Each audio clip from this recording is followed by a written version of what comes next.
Hello, everyone. Welcome to another exciting episode of the R.E.D Pod, Real Emergency Diaries, a live series powered by RescueTap, Nigeria's leading emergency response and safety app. And as always, the R.E.D Pod is a safe space where we share real stories from real people who have survived the one chance menace. And of course, today we have an incredible and courageous person who has come forward to share her story. Hi. So before she does, we'd just like to let everybody know that we have designed the R.E.D Pod not to sensationalize anyone's trauma, but to have honest conversations about awareness and safety. So please go ahead, introduce yourself, and then we'll take it from there. Hi, my name is Omotola and I'm a survivor of one chance. Wow. So how are you, Omotola? I'm okay. How are you? Good to have you. Thank Thank you for inviting me. Thank you. So quickly, just let us have an idea of what your regular day was when it happened. Where were you heading to? Where did you get into the car? And then just to have a feel of what occurred on that fateful day. All right. I was leaving the house by 3 p.m. on a Saturday evening here. So I normally enter cab from my junction. So when I go to that junction, it was still after 3-ish. So when I go to that junction, the cab literally turned because there's a U-turn close to my junction where I normally take cab from. So the cab literally turned and it was empty. My spirit was like, I should not enter, that kind of instincts. But I was like, empty vehicle is not really bad. You don't really have to judge immediately and stuff like that. You want the front seat. No, so when I stopped the vehicle, my spirit told me to enter the back seat close to the door. Oh, wow. Yeah, so when I entered into the back seat, I just sat down. Because immediately I enter into along, I would just be pressing my phone till I get to my destination. I entered the car from Tipagara Junction, Dusi. I was heading to Banex that day on a Saturday evening. So when I got to that, sorry, my bad. So I entered the cab at that Tipagara Junction. It was empty. I now started at the back seat close to the driver, back of the driver. So literally there were two adults standing there. They were going to Maraba. Then he was not they will not get Maraba from there, that they should enter to Guayimpa. And there was another vehicle that was already echoing Guayimpa there, but they did not enter. And it was okay, let them enter. They opened the back door. They now closed it and was let them sit down in the front seat. I was sometimes if me and my sister enter along to want to sit down in the front seat together and stuff like that. So I didn't really point anything to that. So I just sat down comfortably and continued pressing my phone. So they entered into the vehicle and said they were going to go and pass. So we didn't even go further, 2 to 3 minutes drive close to an estate gate. That's when I saw one Abido. My intention, I didn't even see the cab. I didn't even see the guy stop the car because he was not literally on the passenger's side. He was by the other side. So I didn't even see him stop the car, but the car stopped. So when he stopped, he came and was being playful with the driver, very unusual play. He didn't even say his destination. I said that I'm heading to Banex, how much, stuff like that. Yeah. He didn't even say his destination. He was I'm going to give you 250, kini call. He was just playing one kind of play, then scanning me with his eye contacts. It was really weird, but I didn't really point anything to it because I'm used to the eye contact and everything because I'm a pretty lady. So I'm used to the eye contact and everything. So I didn't really point anything to that. But immediately the car was about to move. That's how another lady now stopped it, coming from the same direction that guy came from. She now stopped the car and she now entered. So when she entered, she was now laughing. Literally laughing with the same guy that she's not supposed to know. Wow. Do you understand me? She was not laughing with the same guy that she's not supposed to know. I was not what is wrong with these people? They were now looking at each other, looking at me, looking at each other, looking at me, laughing. I was what is going on here? But I just sat, relaxed. I was trying to compose myself. I was still pressing my phone throughout all this thing. Then we now got to Sokola Junction. That's when the driver now looked at me. I was when he looked at me, that's when my body was already feeling that kind of anxiety. What is really going on here? So we went for that. When we now got to Duse Market, I think that was when they picked the last person. The guy was a young guy. He was putting on this cross bag. I think they have this combination to just make it look all casual and stuff like that. So the guy now stopped the vehicle at that Duse Market. When he now stopped the vehicle, he entered. That's when the girl now touched me. She now touched me and she was not do you stay at Buhari? And I did a mistake and I uttered no. When I uttered no, it was I felt this I don't even know how to put it, but immediately I felt she touched me. I felt like I stepped on naked white electric wire. Literally, I'm not exaggerating it. I'm telling you the truth. I'm telling you the truth. I was not exaggerating it. Like you had chills. yeah, that's when my spirit now told me, Omotola, stop pressing your phone and get down from this car. I'm telling you the truth. That's when I told the driver that I want to come down. I want to get something in the market because we are literally at the Dusi market there at that point. So then when I said I want to get down, and I stopped the car. Immediately stopped the car. The Abido guy looked at me. I was like, this one at -1. And I looked at me. I was like, this one at -1. Him and the girl were not laughing. Like I think that physical touch was supposed to like make me lose my senses and just stick with them till they are done with whatever evil thing they had in mind to do to me that day. It was just literally good because once your instincts tell you something, I'm telling you the truth, follow your instincts because it's never wrong. Like 90% of time is never wrong. So when I got down from the car, I felt that kind of relief. I got down from the car. I told you I was by the driver's side, close to the road. So, and I asked the driver like, how much did I enter from my junction down to this market? He told me 300 naira. So I literally turned. I was walking casually, like I didn't really experience something like that because I know God just saved me from something that I know would have really turned into something very, very terrible, literally. So when I turned, I think the driver was envious, anxious, sorry, how will I put it? I think he was anxious, like he was not really into it 100% or something like that. They were just acting up that day. I don't know whether they don't know how to do it or it was just God. And like, because they're not supposed to be laughing. Do you understand? They're supposed to stick to their role. But they were literally laughing. Perhaps that was your strategy. Yeah, do you understand? Because they feel that touch is going to like do everything for them, so they don't really need to be in character much. Do you understand? So and I came down from the car. I walked down to the passenger seat and gave him 1,000 naira to give me change. He was not bringing 200. That's when I shouted that he should give me, because he was not even looking at me. Like I thought he was feeling kind of anxious about the whole thing. So when I came down, I gave him 200. Perhaps he didn't want you to see his face. Yeah, I don't even want to see their faces. Because the only person face I can remember literally is the Abido girl and the fair lady that touched me. She was putting on brown braids. The guy was putting on white. He was putting on glasses and his hair was all barbed down to Molo size. So yeah, then I told him no, I have 1,000 naira. He now gave me additional 500 naira. Immediately they were trying to leave. Another vehicle came. I just stopped the vehicle and I entered, and they were literally horning, like aggressively horning. I don't know whether they were mad or something because I'm -1. I'm literally -1, so I escaped from them. I think they were mad. So immediately I entered into the vehicle, I just sat down and I started ranting. I didn't even look who was inside the car, but there were two women close to me. Then the driver and other stuff like that. So I started ranting. I was like, God, please, God, just save me. These people are just making me feel so uncomfortable in this car. The girl literally touched me. That's how the women started shouting, hey. She touched you, okay, Omo, it's God that saved you. I tell you the truth. Till I got to Barnex, I did not say a word. I was literally shivering. The man close to me, he had to put his hand on my leg. I was literally shivering. I'm telling you the truth. Like, it was really a bad experience, but I escaped before it could happen. Yeah. So we had someone come on the show, and she told her story similar to yours.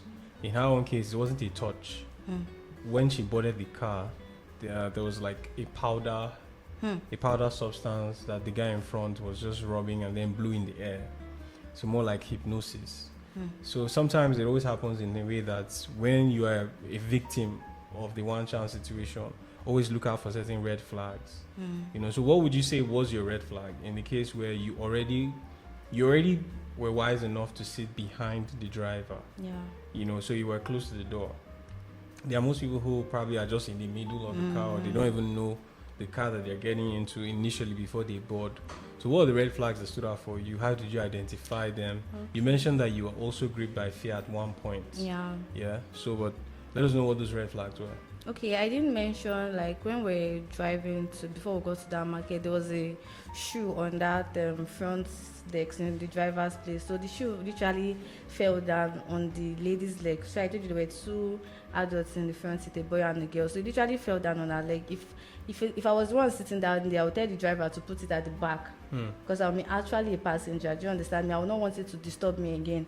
I actually tell him to put it at the back, but she didn't tell him to put it at the back. Instead, she took it and arranged this by herself. And the whole sorry thing did not really seem genuine. Like, their conversation was not really genuine. It was not like giving passenger and driver. It was given as if they knew each other. Then secondly, when that Abido guy entered and did not mention his destination, he was just playing with the driver. He was not giving a specific location to where he's going to. Then him and the lady were also interacting, like they woke up from the same bed. Yeah, stuff like that. So yeah, those are the red flags I picked. Then the touch. Yeah. Were you ever threatened with a weapon? No, I wasn't. You were not? Yeah. So at the point where you got out of the car, what was your first, decision to safety? When they dropped you, how did you get to safety? Did you just call your sister immediately? No, I didn't call my sister. Immediately I got down from the car. I didn't react. I didn't call them or say God punish you now, God don't say this one now. My speech. I was just too in the whole thank you Jesus. Yeah. I was just in the whole thank you Jesus. I just literally stopped another vehicle immediately. They were still at my back when I stopped that vehicle. They were now honing aggressively. I just stopped that vehicle and I tried to price it, but they stayed the same price that the driver gave me from there. Yeah. So I just entered and I started ranting to the elderly people in the car that day. After that traumatic incident, how would you say you've healed past it in terms of recovery?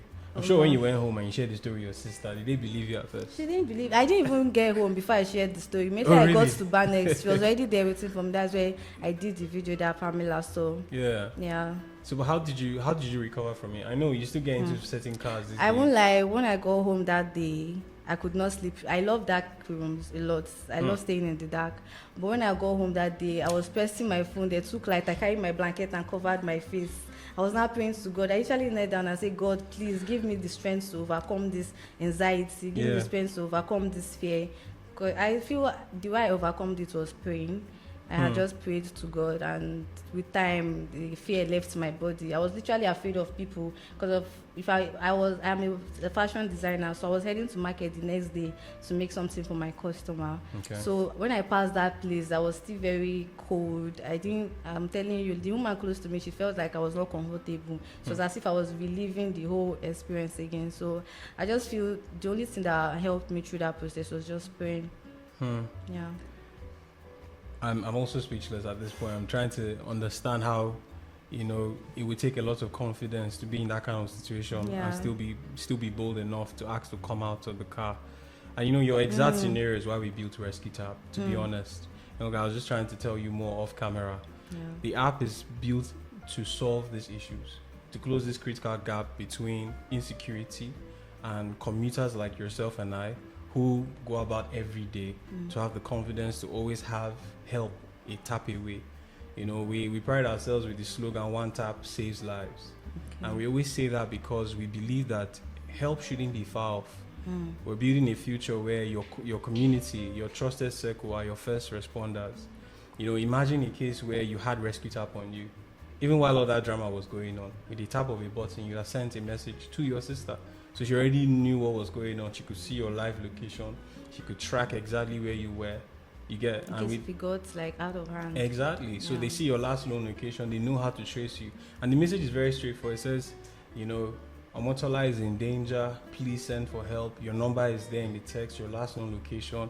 So that even if they throw you out of the car, God forbid, and take your phone, it still keeps tracking the phone. Do you know the funny part? I just changed my phone 2 days ago. Before that thing. Wow.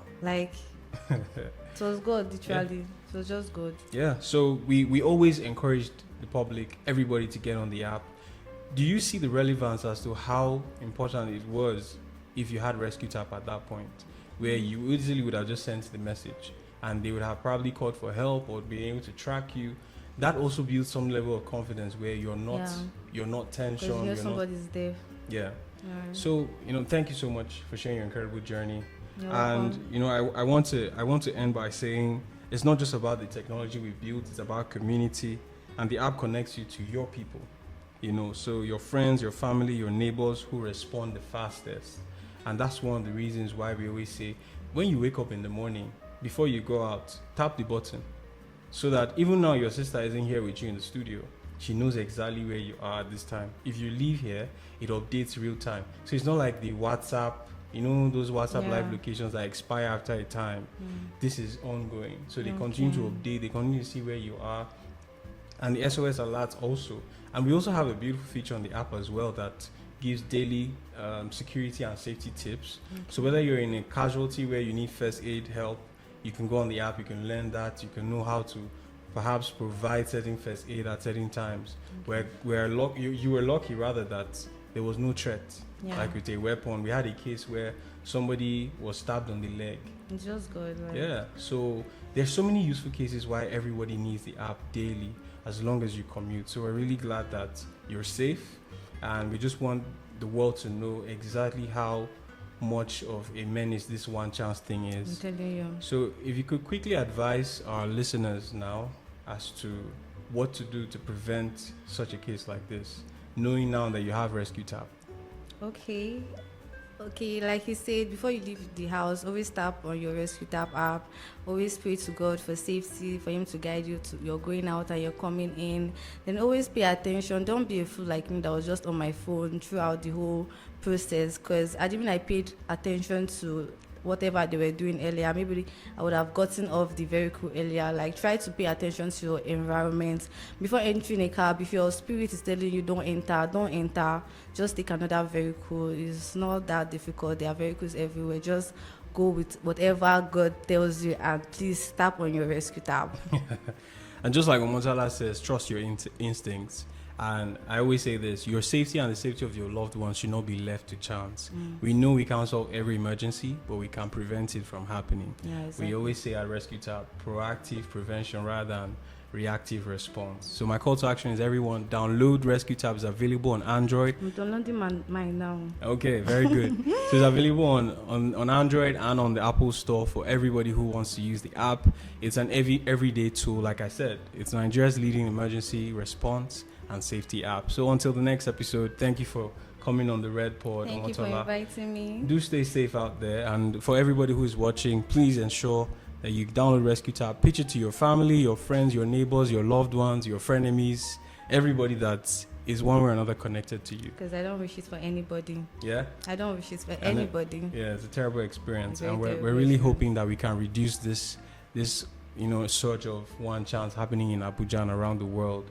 I was telling somebody the other day, over 15,000 incidents in 12 months alone. Like, when I was using the hashtag, I saw 39K plus on, like, it's crazy. So you see, we're calling on everybody to please come share your story on the R.E.D Pod. We want to know how these things happen so that people can be well informed. We've learned now that there are certain cars you shouldn't enter, there are certain places you shouldn't board vehicles. One of the amazing feature on the app is when you get into certain hotspots, it pops up and tells you, no, don't stay at the Area 1 roundabout at 9 p.m. Okay. Don't go to this social place, so that you're informed as you're moving about. Like I say, it's an emergency response and safety app. It's your daily app. As much as you check your email and your WhatsApp every day, open RescueTap. It's good for you.